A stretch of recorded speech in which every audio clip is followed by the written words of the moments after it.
Hi, this is Jacques Talk, and you're listening to Jacques Talk. This is a podcast where I talk about the Cowboys, the team I've covered as a beat writer, columnist, TV insider, and radio host for 28 years. I'll also talk about the NFL and the things I love, working out, streaming, food, and all things down. Welcome to Jacques Talk, where sports is fluid. What's true today might not be true an hour, a day, or a month from now. I'm going to give you the truth straight, no chaser. Glad to have you aboard. Let's get it.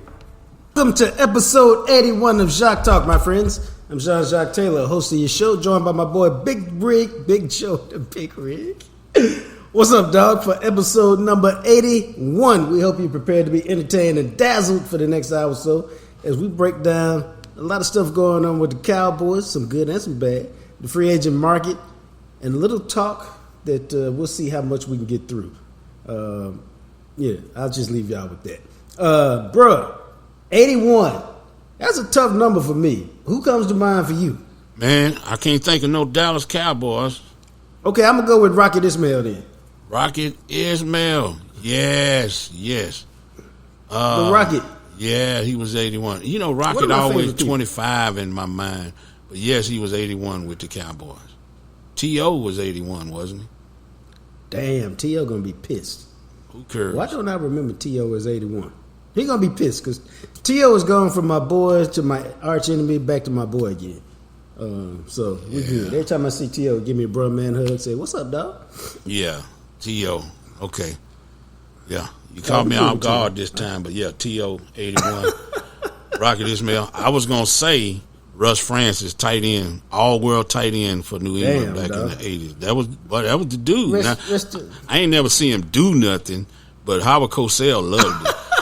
Russ Francis, all world. He was all pro, but I ain't see him catch too many balls, though. I don't know. Well, I remember Russ because I grew up, obviously, most of y'all know I grew up in Buffalo till I was 7 or 8, and I remember Russ Francis being a big part of the Patriots offense. Rest in peace, he died in kind of a freak airplane accident a few years ago. Yeah. I'm surprised you didn't remember. I'm surprised you didn't remember 76 Fred Smerlis.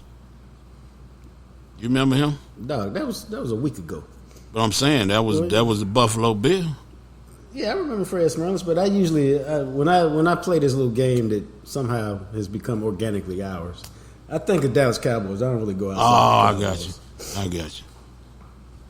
So normally it's whatever Dallas Cowboy come to mind. Yeah, 81. Yeah. Yeah, and I'm sure I can't remember. And I got old man brain now, so I can't. That's why T.O. didn't immediately pop up. Yeah. And why Rayfield Wright didn't pop in my head the other day. Yeah. I got cussed out. We got killed. We got killed. We didn't say T.O.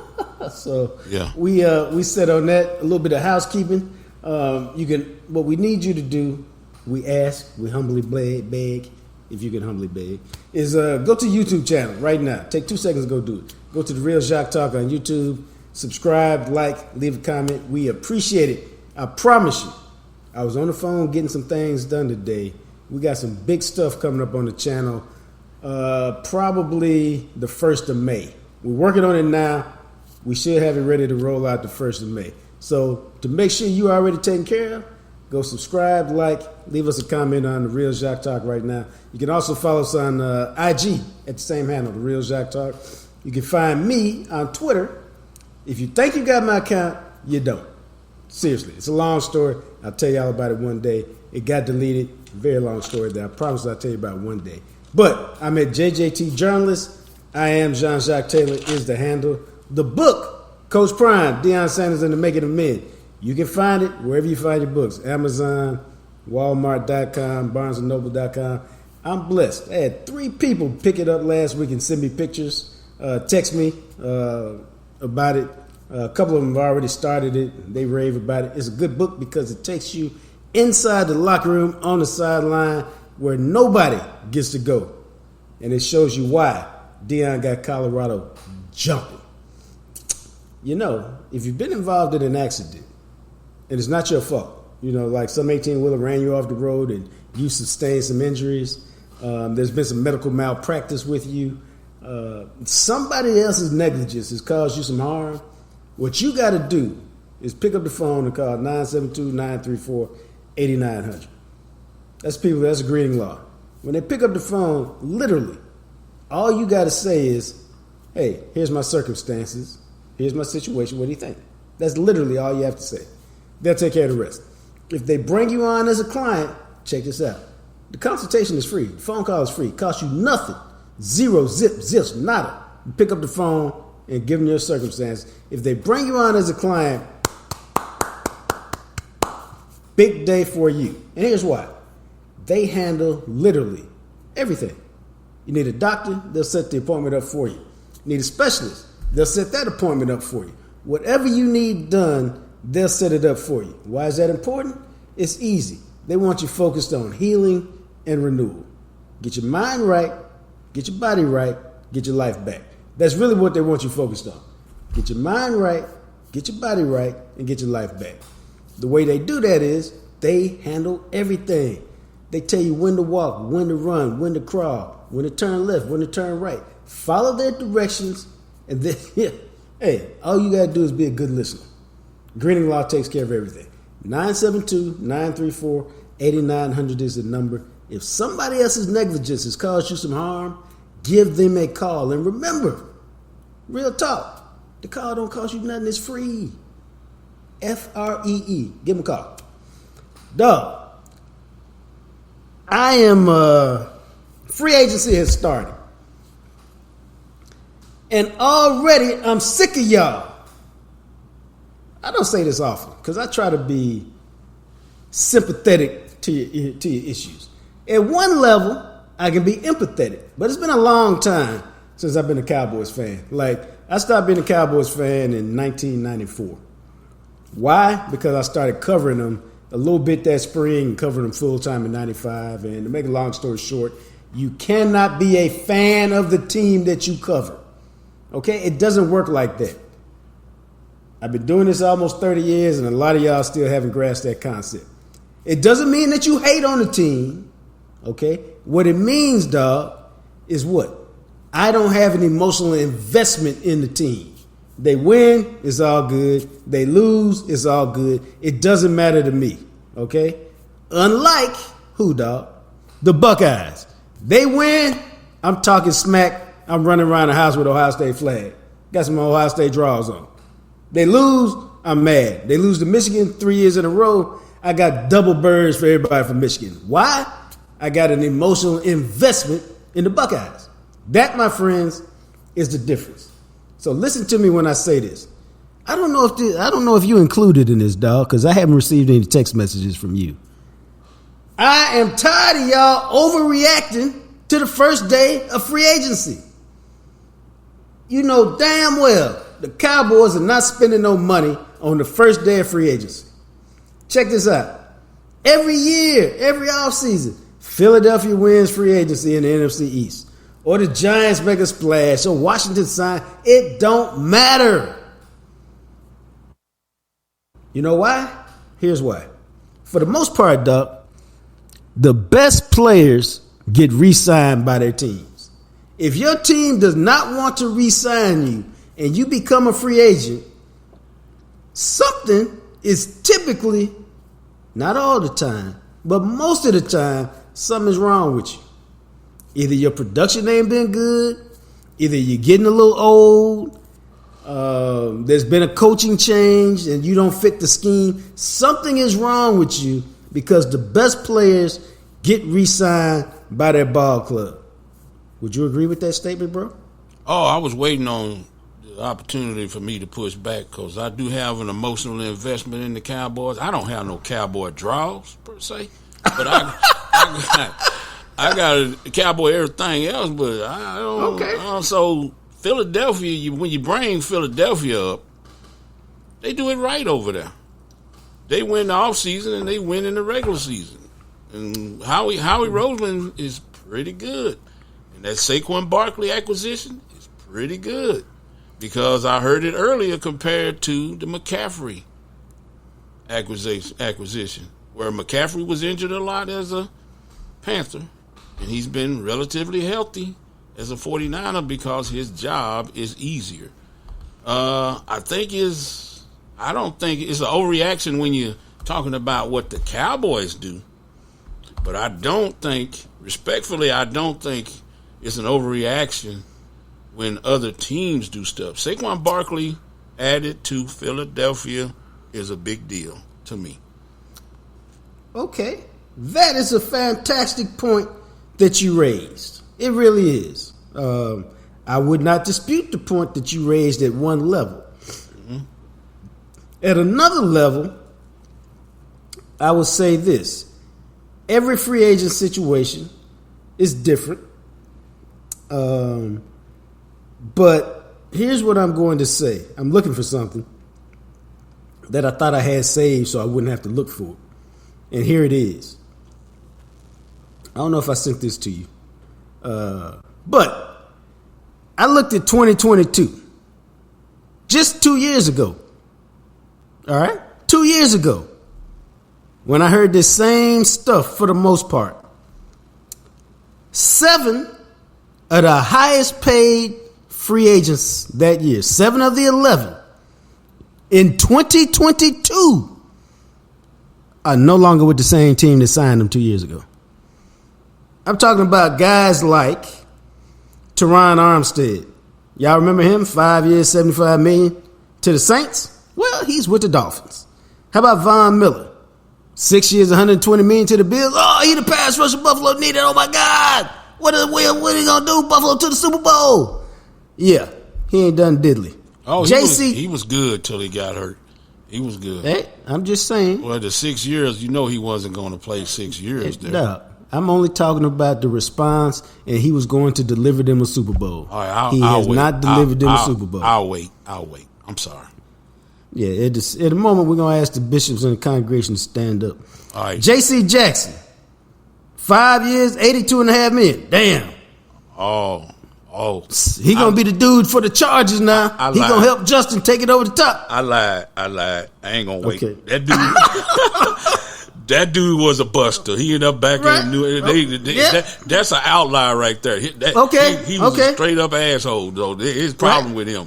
But all right, go ahead. I'm sorry. Chandler Jones, 3 years, $51. Oh, that's the pass rusher. No. Oh, he going to take it over the top. No. Yeah. He in the crazy house this year. Yeah, that's another outlier, dog. That dude crazy. I mean, I'm sorry. He's mentally ill, though. We got Carlton Davis. He's still with the Bucks. 3 years, $45 million. Yeah. Brandon Scherf. Oh, that's the offensive lineman. That's the guard that the Rams, that the Redskins need. I'm sorry, that the Commanders or the Washington Football Club, whatever we call them jokers this year.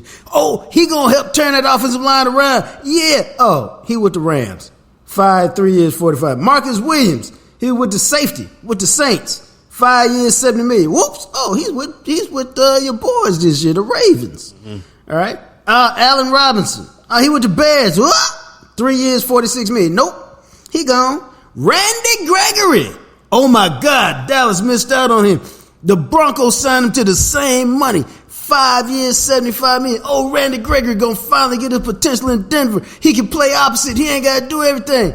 Oh, ain't he with San Francisco now? Yeah, it was too much free weed too. Hey man, marijuana legal up there, man, and weed was Randy's problem. What'd you think he was gonna do? Hey man, Devondre Campbell, linebacker, he's still with Green Bay, 5 years, $50 million. Laken Tomlinson, remember San Francisco? The guard. He gonna help. Oh, they gonna put him with McCaffrey. Oh, it's gonna be all over. It's gonna be great. Oh, his ass just signed with the Jets. Here's my point. We do this every year. We go crazy over who got signed on the first day of free agency, all this big money. And the issue is most of the time, them cats don't make the difference we thought they were going to make. Occasionally, yes, it hits. But most of the best players in the National Football League, the best guys, the guys who really are the difference between winning and losing, they re-sign with their clubs. That's how it works. That's how it's designed to work. All right, can I? Let me pass the hat to the congregation now. All right, this is the love offering. Yeah. That's just for me. You don't have to put your tithes and offerings in that one. Yeah. And this other basket that's coming around, that's for your tithes and offerings. All right. Which bucket are you putting in? Let me buy you a new Cadillac, sir. All right, check this out. You can't chastise. Well, you can. I don't think it's, yes, you can do whatever you want, but I don't think it's necessary because I'm a fan and I get excited about free agency. Not even necessarily for my team, but it's just that people love enough to get excited about free agency. if you love this game enough to play fantasy football, if you love this game to play Madden or watch it, then you're gonna get excited about free agency. I don't know. It's just a fun part. It's a fun part of this year. Big Joe and the Big Rig disappeared for a minute. Yeah, I'm here. Let's see if he returns. I'm here. But what he's saying is, if you love your team, then you emotionally invested in what your team does. If you love the Cowboys, then yes, you emotionally invested in what Can you not hear me? Washington does and the Giants do. The Giants do. Philadelphia does. You invested in all of that. And so until until the chickens, as they say, come home to roost and the season starts and we see what the wins and losses, it's all about what you might do. And, what you might do, is in large part, folks think it's got to do about free agency. And so I just, as it relates to your Dallas Cowboys, you know damn well what the Cowboys do and how they operate. The Cowboys re-sign their own guys. Dak Prescott. He going to be around 55, 60 million, somewhere in that ballpark. CeeDee Lamb. He going to be in the $28 to $30 million ballpark a year. Michael Parsons. He going to be in the $31 to $32 to $33 million ballpark a year.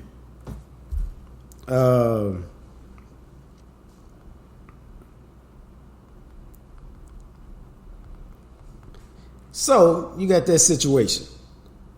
Hold up one second. We're having a little technical difficulty. Testing. So you got that situation. And then what happens is the Cowboys go off, pay their own guys, and build through the draft.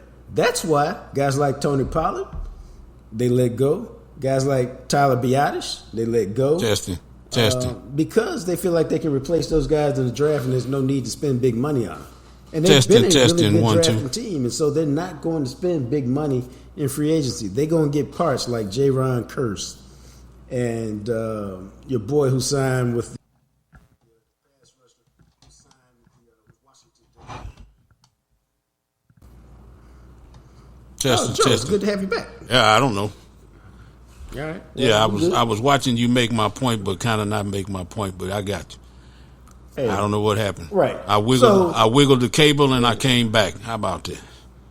Hey, well, I'm glad to have you back. So that's the whole deal. That's why I was just saying that if you love this game and if you love this game to do all of that, then yeah, that's part of football season, and the off season is to get excited as hell about free agency. And I read everything I can about the moves, and I go, that's a pretty good move right there. Oh, well, that's a bad move right there. So, it's just one of them things where, I think most of the fans, a lot of time, but most of the fans get it. You want people to be excited about what you serving up. If you cooking one of them good old recipes and it kind of smell good, you want people to go, damn, I never liked cauliflower with that before, but you know what? Jacques said it's good. I got a doggone case of egg whites in my refrigerator right now from Sam's Club and what you said the other day. Oh, okay. So I'm excited about that, like I'm excited about damn free agency. All right, I'm just saying that we see this happen every year. Here's my basic point.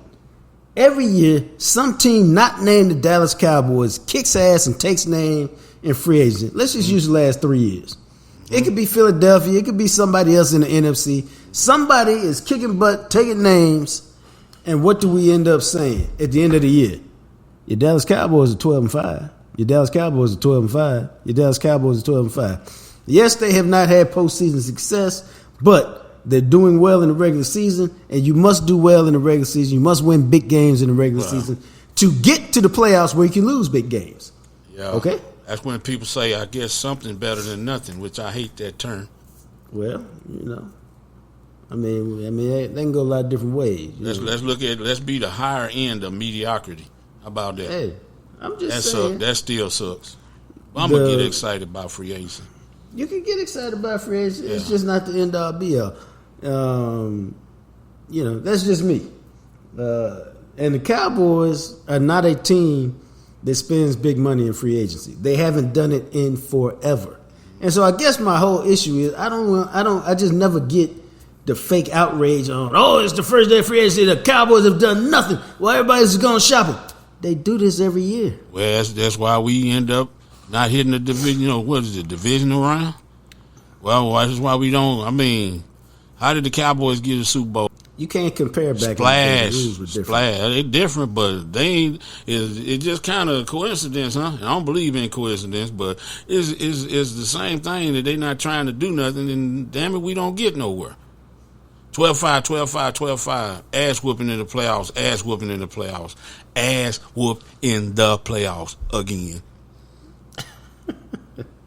That's called being emotionally invested with no Cowboy draws. I don't have no draws. I got draws. I got draws on. Hey, clean it up. Clean it up, because the thought of it is hurting me. Well, the best thing about podcasting is I got a T-shirt and some draws on, and I don't have to get dressed to go to work. It's all good.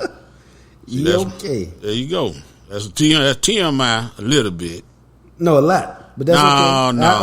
I opened the door and you ran right through that thing. Love in your mouth is a lot. Wearing draws and podcasting is okay. Well, the NFC East is up and running. There you go. Get us back on track. The NFC East is up and running. Washington is Dan Quinn took all the Cowboy defenders he can afford right now. He took Tyler Biadasz. The New York Giants have added Burns from Carolina, a legitimate pass rusher, to go with Kayvon. I saw that. Hey, that's part of your point, though, about fans. Like, my overreaction was they added him and we don't have a left tackle. Yeah. Damn. So, that's the good thing about free agency. But go ahead. I got you. No. So, all I'm saying is relax when it comes to the NFC East. The Cowboys, for the most part, have been terrific at team and roster building. Yeah. Again, they fall short in the playoffs. We know that. But you must win big games to get to the playoffs. To lose big games, be humiliated. So, along the way, they figured out how to do it. Now, maybe one day they'll win big games in the regular season and do it in the playoffs again. But until then, I trust their process. Even though it don't look like nothing right now, they seem to understand how to put a good team together.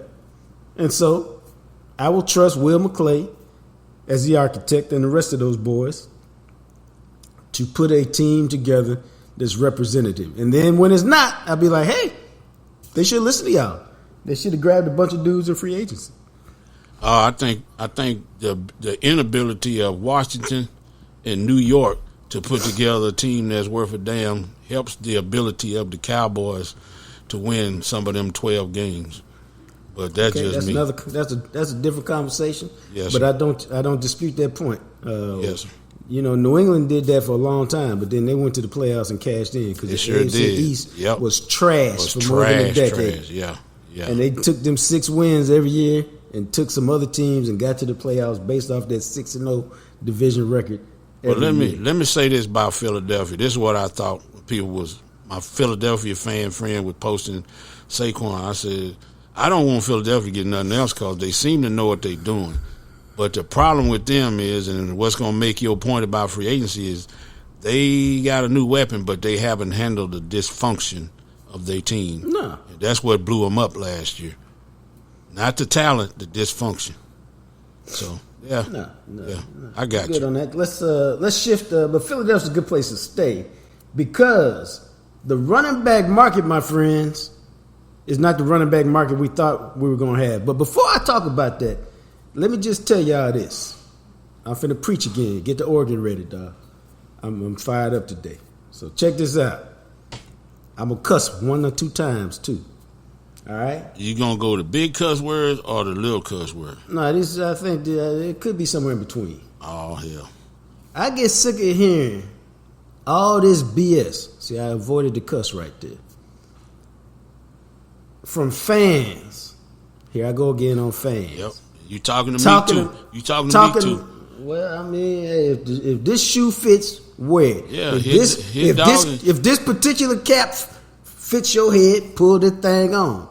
I get so sick of fans talking about loyalty and how come players make money and why I can't get a hometown discount and this guy's greedy because he wants this and that. Because I'm finna tell y'all what happened yesterday, okay? All the shit that happened yesterday. I think that's my only little cuss word.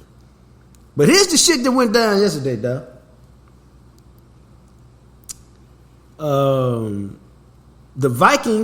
Green Bay signs the running back Jeff Jacobs from Josh Jacobs from the Josh Raiders. Jacobs from the Raiders. After they sign him, after they agree to terms, they say, "Hey, Aaron Jones, we'll holler at you." Yeah. This is after they asked Aaron Jones to take a pay cut last year, even though he was productive. Like, I understand the game when you're unproductive and they ask you to take a pay cut. I don't like it, but I understand it. He was productive. Had 1,100 yards and like 15 touchdowns, and they asked him to take a pay cut. And he took it because he knew the alternative. And then this year, they signed a younger version of him, make sure that they got that guy, and then kick him to the curb. Joe Mixon, same thing. Took a pay cut last year, had another 1,000-yard season. Big Cincinnati, make sure they get their running back. Then they kick him to the curb. So don't give me no stuff about how players need to be loyal to team. I don't want to hear another 12-letter cuss word about it. Man, that was clean and efficient. I appreciate that, man. But I'm trying to be a better person. That hat don't fit on me. That I shoe said don't it. fit. You okay. right. I'm sorry. I apologize. You right. No, that's a perfect point, and that shoe don't fit. Thank you. No worries. But here's my only issue with that. And this is the bigger picture. The NFL is a dirty game, okay? It's just dirty. As Dez Bryant would say, dirty, dirty, dirty. That's what Dez Bryant would say. It's a dirty game. So if you understand it's a dirty game, then you play by the rules of a dirty game. That's why Zeke Elliott held out a year early, like, give me my money now. Because once I get a step slow, it's going to be a holler at you. And so that's all I'm saying. Understand what it is, and if you do, you'll understand the moves that players make and why they make them. And that's all I'm trying to make. Yeah. The players act the way they act because the teams are dirty. Yeah. Now, they've been like that a long time too. Dog, they've been like that forever. Yeah. I mean, and so the result is, but the money went up so much with the salary cap. Nobody expected it to go up to $252 million. Nobody. Unless maybe you were on the TV committee like Jerry and you could see where the revenue was going and you could predict it that way. And so what we thought was going to be a soft running back market, just because you got more money, now you got money to play with. And when you have money to play with, it's not even that complicated. Like when I saw DeAndre Swift get 3 years and $24 million from the Bears, I was like, he got $8 million a year, 14 guaranteed over the first 2 years, so he basically got $7 million a year. I was like, damn, that's a lot for him. He barely. I mean, he's okay. Man, you got to pay him that to go to that team. That team terrible.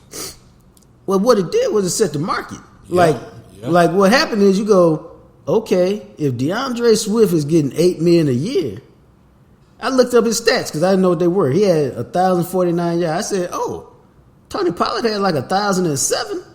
Tony Pollard finna get $8 million a year.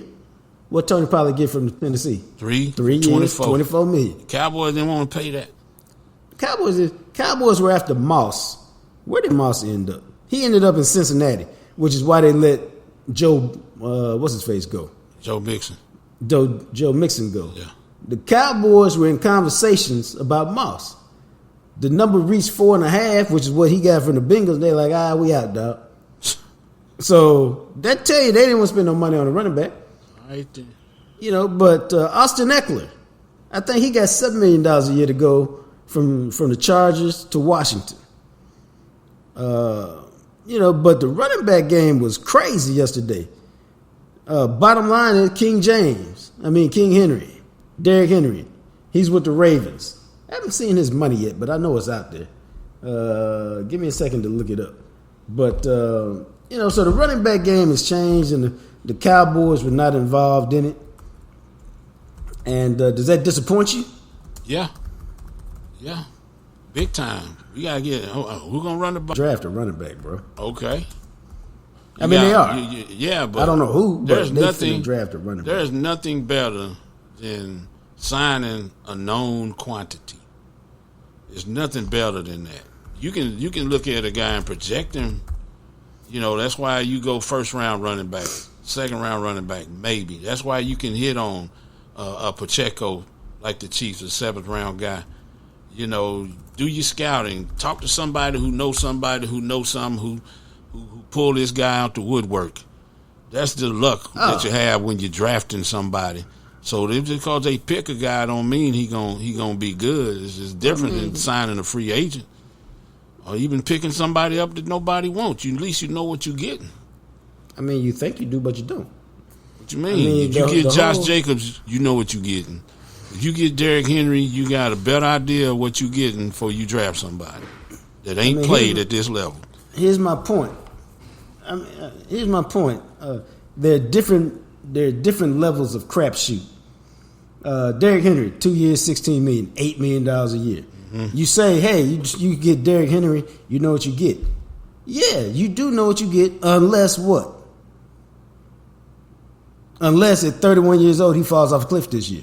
Yeah, then you thought you were getting this guy. I just said it's a more of a known quantity than somebody. That's what I'm saying. Are you agreeing with me? Or are you just making? We're saying the same thing. That's why we're not doing the Clarence, but what I'm saying is they all flawed. Whether you draft them, you get them in free agency, there is no 100% surefire bet.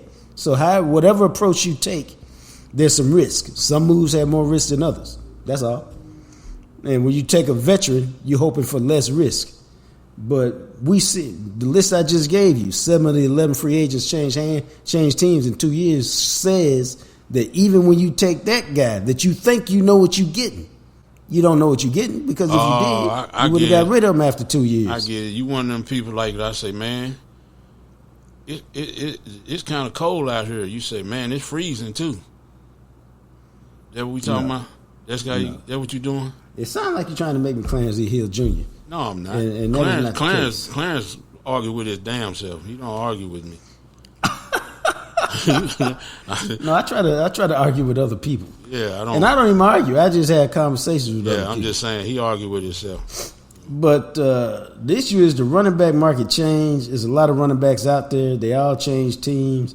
It'll be interesting to see how they move. They all got about $8 million, which I think is more than most of us thought. And Saquon comes in with the big check at just about 12 a year, 11 a year, which is what he wanted from the Giants to stay, that they refused to give him.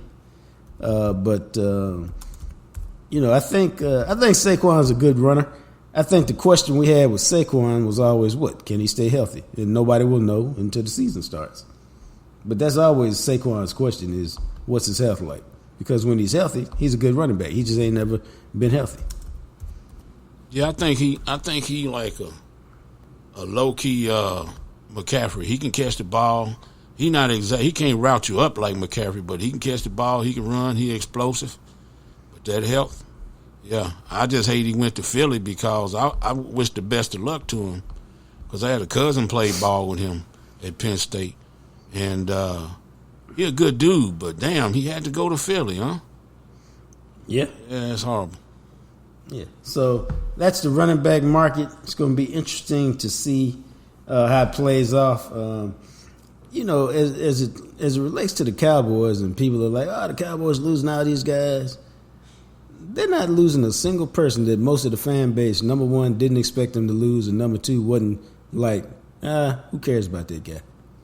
Like, I don't remember anybody stomping for Tyler Biadasz. Oh, we got to re-sign Tyler Biadasz. He's the best guy out there. We got to re-sign him. And so, if you wasn't tripping when he was here, and he was a solid NFL player, he'll probably play 10 years in the league, but he's like Connor Williams and Connor McGovern. They're good players. They're really good draft picks, but they're not the guys that teams typically re-sign, because somebody out there need them more than you, and they give them money, and you look at the money that they're getting, you like, dog, he ain't worth all of that. Well, he feels the need for us. He's an upgrade for us, so he's worth that. Tony Pollard. Most of y'all wasn't clamoring for Tony Pollard to come back. Most of y'all weren't clamoring for Tony Pollard to come back. So now that he's gone, you can't sit around and cry like, oh my God, what are we going to do because Tony Pollard is gone? And I'm not referring to Joe. So that's all. You know, what's the pass rusher's name? Who came from Atlanta, the number 6 pick in the draft? Who came from Atlanta to Dallas, and now he just signed with Washington. Oh. I'm having an old man moment. I know you talking. You talking about number 56? Yes. Yeah. Whatever number 56. What happens is when you don't remember, you zap my memory, and it's like, is it Fowler? Fowler. Yeah, Dante Fowler. There you go. See, so, I got you. See, I just need a little bit of help. So here's what I'm saying. Well, nobody even thought about Dante Fowler. So now that he signed with Washington on a 1-year deal, don't be like, oh my God, Dante Fowler's gone. Well, and Biotis is gone. What are we going to do? Dante is extra, and I'll never hear it that decibel again. But Dante was extra because he was in that rotation. So you just plug him in with Sam Williams in 92. Hey, check this out, y'all. All them other cats. So Dan Quinn, what is Dan Quinn going to do, bro? He going to build that same defense that fly to the ball, that front runs, that's undersized in Washington. And if they can ever figure out a quarterback and some offense to grab a lead, it's going to be lethal. And when it ain't, you're going to run the ball up they behind. Yep. Same thing that happened here. So don't get all caught up. Like, I may have told y'all this several weeks ago. I knew Dorrance Armstrong was going to get a nice deal. And I also knew he was going to be probably too expensive for Dallas to sign. Because he's a really productive player. He's the player I say this about. He's the kind of player you find on every championship team. Don't get a lot of attention, just play ball. Tony Tolbert comes to mind. Yep. Like, nobody really think about Tony Tolbert until he go get a sack and make a big play. Or he just makes some tackles. But ask anybody in the locker room, oh, no, that dude good, man. He ball out. Other people are just stars or higher profiles. And that's not to say Dorrance Armstrong will be a star in Washington. He won't. He'll be a really good player you can count on to make some plays. And that's what he did in Dallas. And he's going to be missed. He's a terrific 4th-round pick out of Kansas. He's exactly what you want. Damn. A guy who found a role on special teams for a couple years. Then you spot played him. And then he just got better and better and better every year. And if you sleep on him, he'll bust your ass. Now, if you take care of him, you took care of him. But if you sleep on him because you're worried about Micah, you're worried about this, or you're worried about that, he will bust your ass. Look at the stats, and he did that. That being said, the Cowboys, they didn't lose anybody, I think, that they didn't expect to lose, and anybody who wasn't out of their price range for what they want to do. And now we'll see what they do because they usually go shopping on day 2 or day 3. They go get RoboCop out the dollar bin or something like that. They're not finna get no new Blu-ray movie, and they damn sure ain't got no streaming service. They going to find a DVR. Because that's how they shop. That's how they shop for years. Now let's talk about something fun, man, because that was a little sad for me. Yeah, the Dorrance Armstrong. I didn't know he was gone, man. Damn. Oh, I'm sorry. No, he took his ass to Washington. He just broke the news to me just like that, man. That's horrible, man. I'm sorry, man. I thought you knew that. Let me see how much money he got. Because when I tell you the money he got, you're going to be like, damn, okay. I gotta find it right quick. I think I spelled his name right. He got a weird strange spelling on his name. Man. Dorrance Armstrong. Okay. And I like Dorrance. I actually have been talking to him quite a bit since he was a rookie. He just had something about his personality I liked, and we clicked. He got $30 million. Oh, you got to understand, as a 4th-round pick, he ain't never been paid. You know what I mean? Yeah. Like he got a nice little deal a couple years ago from the Cowboys. 2 years, $12 million. But I think he got 3 years and $30 million. Nah, we wasn't gonna pay him that. No, that's $10 million a year. And what I like about it, for real, man, is that Dorrance Armstrong is a guy who, because he's a 4th round pick, obviously by regular everyday man standards, he's rich. But he ain't never been paid. And at 2 years, $12 million, that was nice money. But 3 years, $30 million for a guy like Dorrance, okay, that's changed your life. You good money. Because you can take that, invest it pretty well, and you straight. That what they paid me. That was they paid me to drive the truck. It changed my life. I was gonna say, is that what they paid you with the Arlington Broncos? Nah, they paid me. They paid me to drive that truck. I ain't made no money playing semi-pro ball. It was the love of the game. It was knock the shit out of somebody and don't go to jail for it.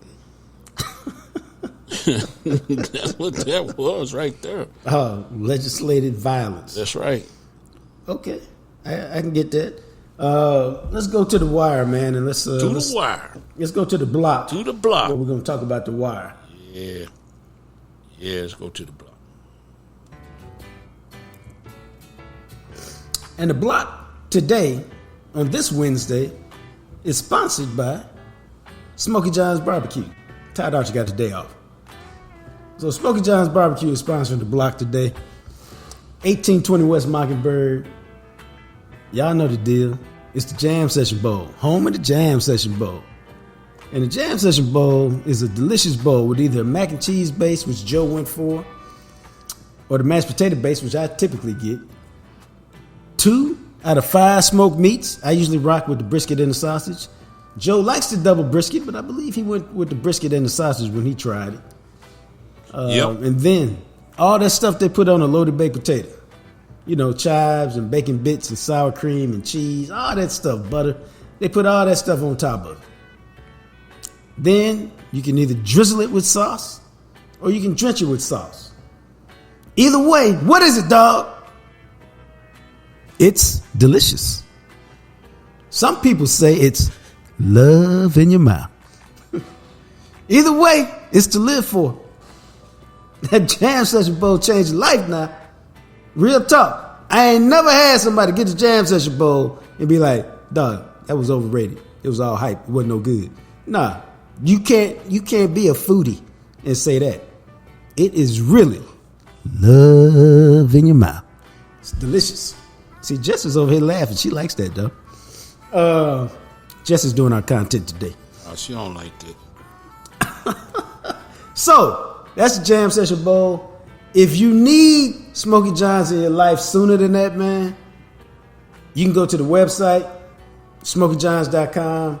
You can click on the marketplace, and you can order the rub right here, or the sauce, and have it to your house in a couple days. If you need it more immediate than that, some people do. Some people do.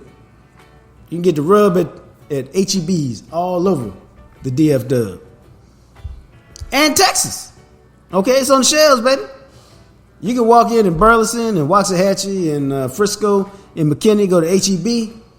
It is on the shelves right there for you to pick up, sprinkle on your popcorn, your beef, your meats, whatever. Smokey John's rub right here goes with everything. Real talk. I really use it on popcorn more than anything else. Don't judge me. It's good. Try it. Then send me a text and thank me later. But that's who's bringing us the block this week. I think the biggest test of good barbecue is eating it without no sauce. This is true. When I had the Jam Session Bowl with the macaroni, you was like, hey, man, you going to put your sauce? I said, hold up, I got this. Man, it was tight. It was really good. Yeah. It was. No, dog, stop. I'm going to say it, man. All right, then. Say it. Just once for the people, man. That's it for just me. Once for the people. It's love in your mouth. That's what he's saying. That's the Jam Session. Pause. Pause.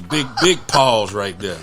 But go ahead. Dude, I wish I could imitate you. I would come in. Love in your mouth. Nah, dog. No words That's ever. That's the Jam Session Bowl right there. Big Recon. Old Recon would never say them words right there. Okay, man. Let's go to the wire. Please. We were talking about the wire last week and we ran out of time. And so I want to make sure we had time to talk about it today. Because the 16th anniversary of the wire going off the air, HBO, was last week. I just watched the entire series probably about 6 weeks ago, 2 months ago. I'm working on a project, a book project. I'll tell y'all about it later. But it's a huge project. I mean, you think the primetime book was big? This book topic is just this is probably bigger. Real talk, it's probably bigger. One day soon, I'll share it with y'all. Can't share it with you just yet. But when I'm doing my research for the projects, I like to have something on my iPad that just, because the research I'm doing doesn't require my whole mind, because I'm going through newspapers and other media just looking for certain words and phrases and stuff. So anyway, I had The Wire on, and so I watched it, and when I heard that it ended last week, 16 years ago, it got me to thinking. And we're going to talk first, here's how we're going to do it. We're going to talk about our 3 favorite characters. I'll give you mine, number 3, and then Joe give his number 3 and so on. Excuse me. And then Joe was so excited about the project, he came up with some bonus ones. He got his 3 favorite kids, his 3 favorite criminals, and his 3 favorite cops. Now, that was too much work for me. So we're going to let him lead that part. But starting now, my number 3 favorite character, and this was hard to come up with, because 1 and 2 was easy for me. I didn't have no problem with 1 and 2. But number 3, and I don't know that this character cracks your top 5 or 6, dog. But there was something about it that I liked. That character is Marlowe. And the reason Marlowe was my 3rd favorite character is he seemed to convey quite a bit without ever saying very much. And it turned out that he was kind of insecure. And if somebody had ever stepped to him, they might have whooped his ass. Because at the end, he all mad because somebody put his name out in the streets and he didn't know about it. It's like, really, dog? But when you think about it, that's all he had. He didn't have nothing else. All he had was his name. And when somebody sullied his name. Are you sure? I don't know. He beat up 3 guys at the end. You don't remember when he walked out there in the suit? At the very end, he beat up 3 guys and they shot at him. Was him real guy? If it's 3 people. I don't remember that now. Yeah, if he whooping 3 people. I remember him shouting. This must have happened after he shot. Now, I will tell y'all this. The problem with multitasking and doing work is while the show is on is what? Yeah. I don't grasp everything in the show. Yeah, just that. Okay, then fine. So Marlowe is my number 3. Who's your number 3? I would have to say it's so many. Probably McNulty. Because he drove the show.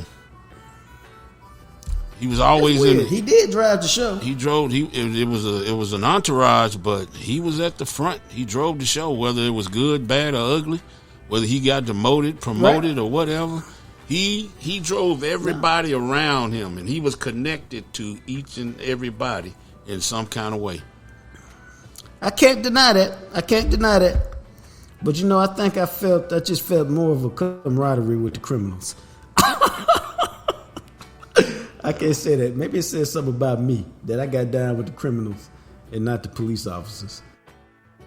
But no, I can't argue with McNulty. I mean, hell, the show starts with him and it's all about him. So yeah, I think you're right on that. My number 2 is the deceitful Stringer Bell, one of the worst people ever out there. And one so bad to be impressive and just a. I can't come up with enough bad things to say about Stringer Bell.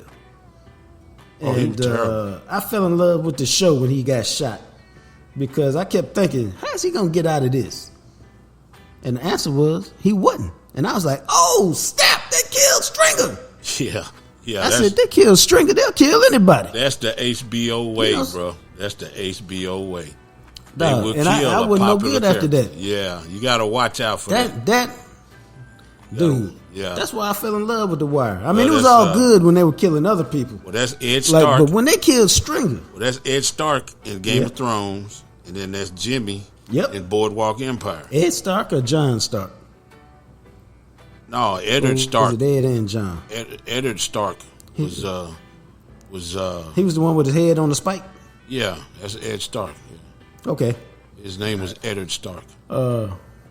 Yeah. So no, that's what they do, man. Yeah. And I was stunned. I mean, I could probably give you my list of 10 favorite characters, but the whole show would be about that. Yes, indeed. So instead, we're gonna keep it to 3. Who's your number 2? Number 2 is Lester Freeman, another cop. Now, see, that's interesting. It's interesting that I'm all down with the criminals and you down with the cops. I wonder what that says. And Lester Freeman, I thought he was an underrated character. Why did you like him? Because he was smart, and like you said, he was underrated. He had got all of them at one point got screwed over by their jobs for doing their job. Right. So how many people can relate to that? I'm doing my job, and somebody higher up decides because I didn't follow along with the rules or give somebody a special privilege, now you want to come slam dunk my career and stick me somewhere where I'm not valuable. And so they all pull that unit together because they was unwanted. Like the unit was raggedy as hell, but supposed to be, but they pulled together and kicked people's ass. So yeah, Lester was smart. Lester was resilient. Lester had hobbies, and Lester had a fine-ass girlfriend. Okay? Lester was supposed to be working with old girl, but he ended up pulling with old girl, and she was like, I like this old man, so it's all good. So, yeah, he was cool like that. Just a great actor, too. No. And the whole cast was great, so, you know. Yeah, well, I mean, that's why I like Stringer Bell. You know, he was trying to be sophisticated, but he was still this thug criminal, even though he was trying to act like he was this big-time businessman, and I'm not like all the other drug dealers. And, you know, but when he started messing with D'Angelo girl, but D'Angelo was in jail, I'm like, dog. And he had D'Angelo killed. Yeah. Right. And then he lied to, like, who? D'Angelo? He lied to D about it. Yeah. Yeah. There you go. I mean, just a worthless person, man. Yeah. And then obviously for me, my number one favorite character is Omar. The fireman, the Dale whistling. Yeah. The whole I got a code. I only rob from drug dealers. How he gets popped by the little boy at the end because while he ready for everybody, he got caught slipping because he forgot that everybody could get you. Everybody can be touched. And he got touched by a little boy. And I thought one of the most profound moments in the whole show was when Omar gets killed. And to us, Omar's this bigger than life character because he's been terrorizing the hood for years or however long it's been. And then he just end up as a little blurb in the newspaper. Single black man died, you know, in the hood last night, found dead or whatever.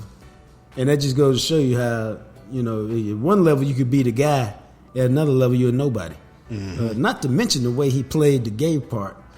And I just read something literally in the last couple of weeks that said he thought that the character should have been even more, had more romantic more romantic parts as with his gay partners because you mean scenes, that showed like they had more scenes? Yeah, that's what I mean. Because that showed the sensitivity and the dichotomy of the character. I can be so ruthless at this level, and I can be so tender with my partner on this level. The fact that he was just gay. I mean, the fact that my partner is gay doesn't really take away from the fact that I'm tender. It just kind of enhances the fact because it's a gay relationship. Right. See, we went deep on that one, but yeah. So that leads us to your number one favorite character, bro. Man, I know it's hard. Make a choice. No, it's not hard. It's probably Omar, just because he was. Like I said, he was. I didn't know that. Well, he was all that. Omar was that was your guy. That was the guy in the show. I mean, if McNulty is on one end, Omar is on the other end, and the fact that they killed him. Omar got a code. Well, Omar got all that. He got a code. Omar got just the way the actor played him, and then the believability of the actor, and when they killed Brandon, they killed his partner. Yeah, the way he was tore up about it, I don't think he needed no more scenes to make us understand how he felt. That what's my man name? Michael Williamson. Williams. Michael K. Williams. Michael K. Williams. Yeah, brilliant.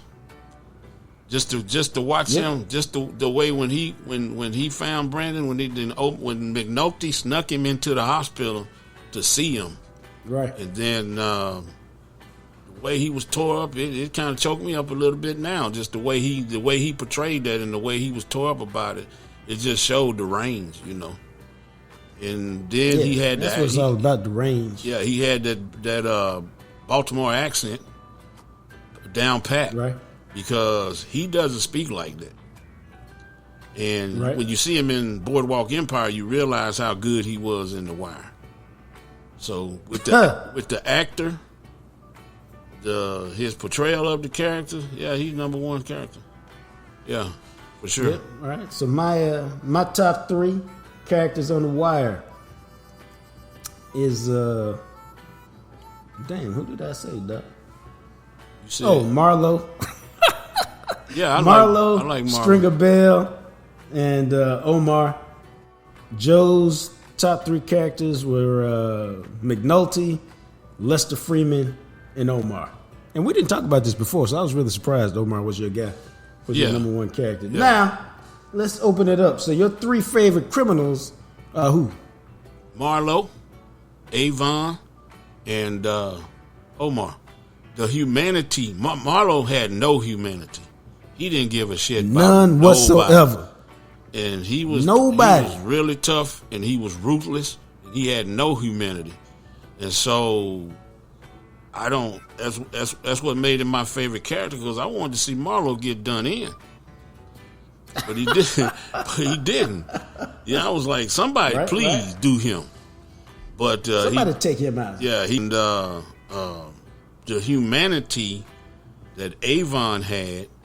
I like when they write characters like that, because you're not supposed to identify or think that's a good dude, because he a damn drug dealer and he done committed his own dirt, but his humanity toward people, was different. You know what I'm saying? His loyalty to family, his humanity, his loyalty to the family almost got him, but he was loyal to his uncle who was in the hospital, to his nephew, his sister. He had to do what he had to do to take care of his family. So, Then when he let Cuddy go, and my man said, now that was deep there. He was, Slim Charles said, man, he was a man back in his day, and he said, nah, he a man today. He just, because the dude didn't want to be part of the game no more. And most times you get either beat up or chastised or, something. But he said, nah, man, go ahead. And then he gave him $10,000 for his gym.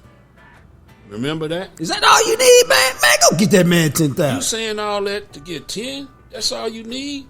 Man, get that man 10. We're laughing about that shit. You don't have to put a post of me or nothing. Don't put nothing up. I don't want my name to do with it. Just take the money, do what you're going to do, man. And just that type of, that type of stuff. So, and the humanity in Omar. And what you probably didn't look at was they had some prequels you can see on YouTube where it showed Omar as a little dude, and he was a kid. Damn sure. Yeah, him and his brother. His brother was No Heart Anthony, and really, yeah, and him and Anthony, these? huh? Yeah, him and Where Anthony. Were these ever shown it? What? I mean, were these on HBO at one point? Yeah, the prequels were. Yeah, well, him and Omar, Yeah, Omar and this other guy robbed a bus, a guy sitting on a park bench, on a bus bench, and he said, "Man, can I just keep my wallet?" Omar said, "Yeah, go on, keep that. Give me all the money."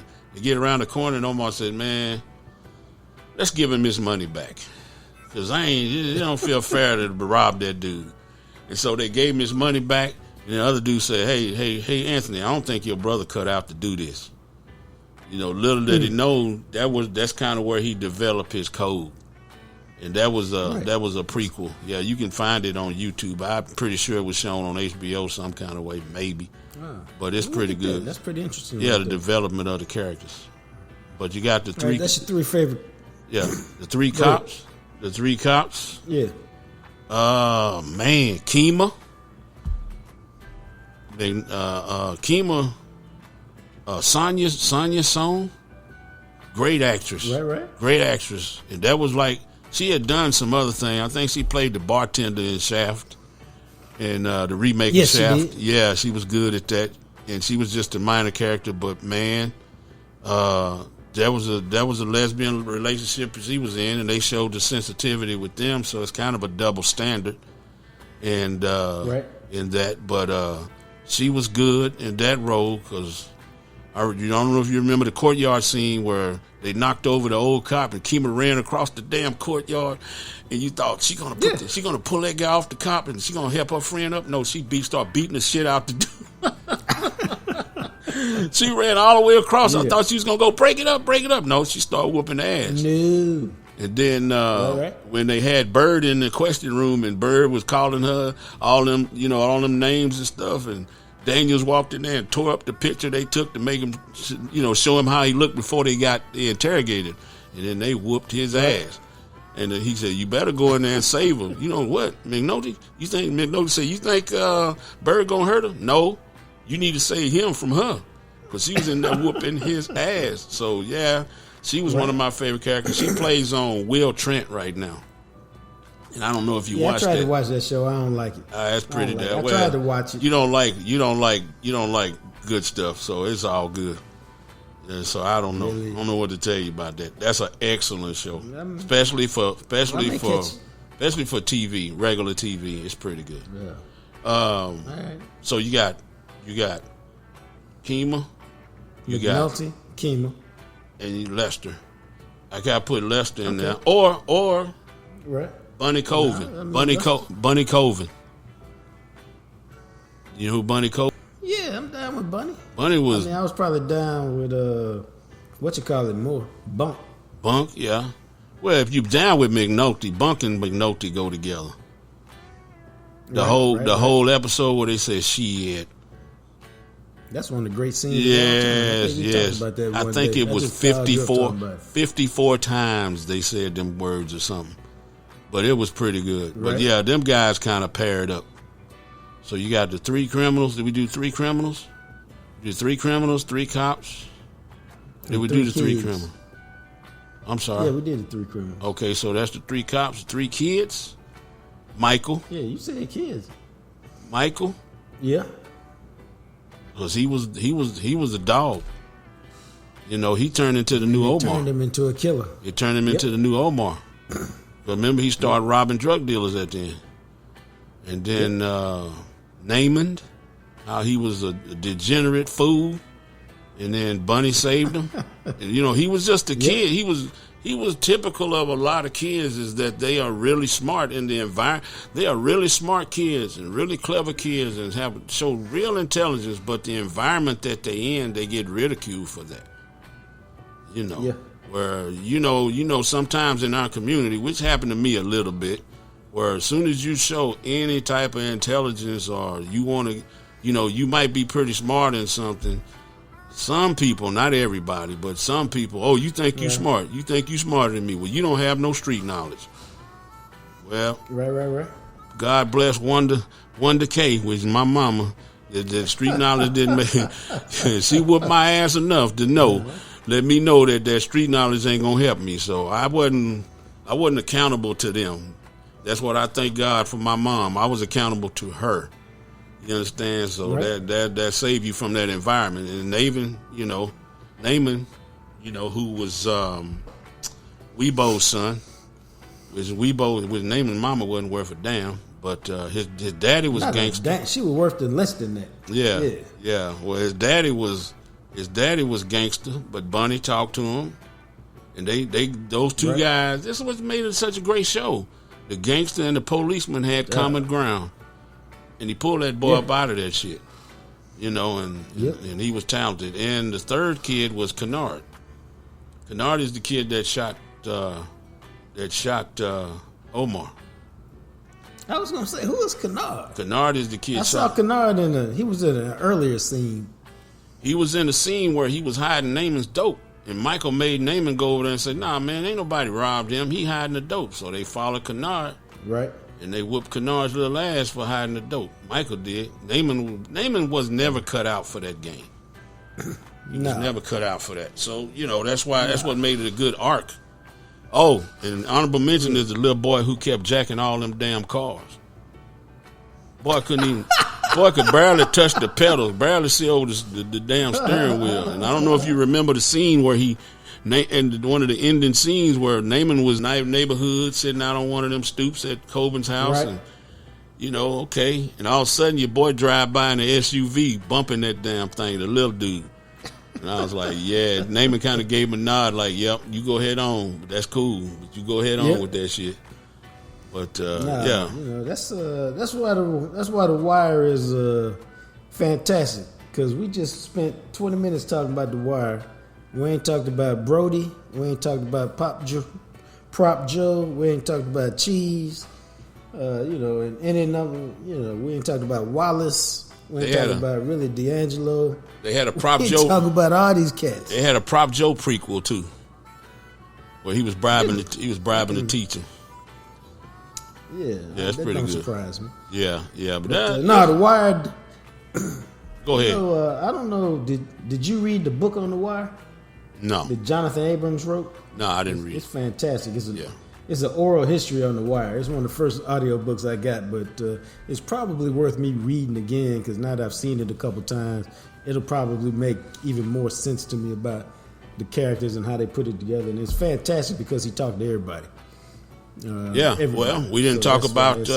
We didn't bring up Bubbles.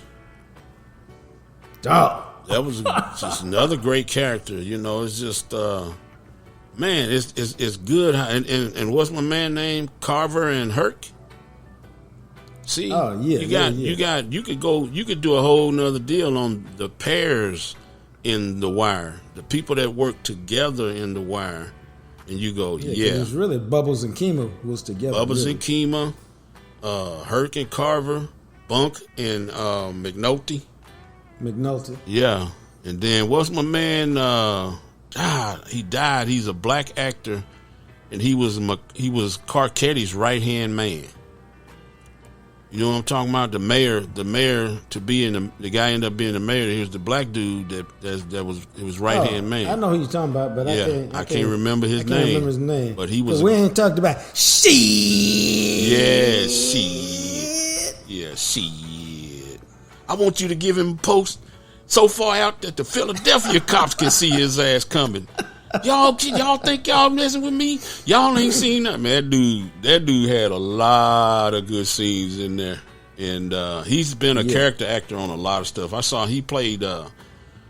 He was on The Judge. He was on Atlanta, the series Atlanta.